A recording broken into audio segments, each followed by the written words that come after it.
Media మిత్రులు ఇది అర్జెంటుగా బ్రాడ్కాస్ట్ చేయండి. విశాఖపట్నం ఎంపీగా నేను పోటీ చేస్తున్నానని తెలుసు.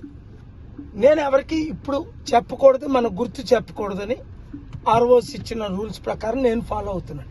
ఎస్కోట బూత్ 34, 33లో వైసీపీకే ఓట్లేయండి, ఫ్యాన్కే ఓట్లేయండి అని మాఫియా టైపు యాక్టివిటీ చేస్తున్నారు.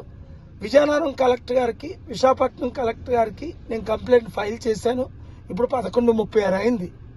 వారు ఇమీడియట్గా రెక్టిఫై చేయమంటారు. ఏమంటారు?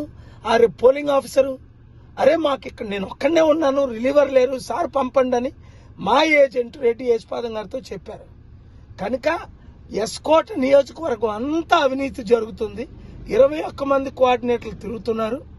మీరేం చేయాలి అంటే ఇమీడియట్గా ఇది ఎక్స్పోజ్ చేస్తే కనీసం ఎస్కోట్ వరకు మరలా ఎలక్షన్ పెట్టాలి. ఇప్పుడు బాగుంది. గతమై నేను ఇప్పుడు ఒక 20-30 బూతులు తిరిగాను. కొన్ని ఈవీఎంలు డిలే అయింది.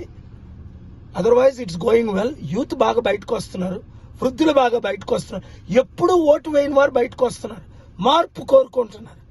నేను అలా ఓటేసాను, మీరు కూడా మీ ఓటు హక్కును వినియోగించుకోండి. Thank you very much.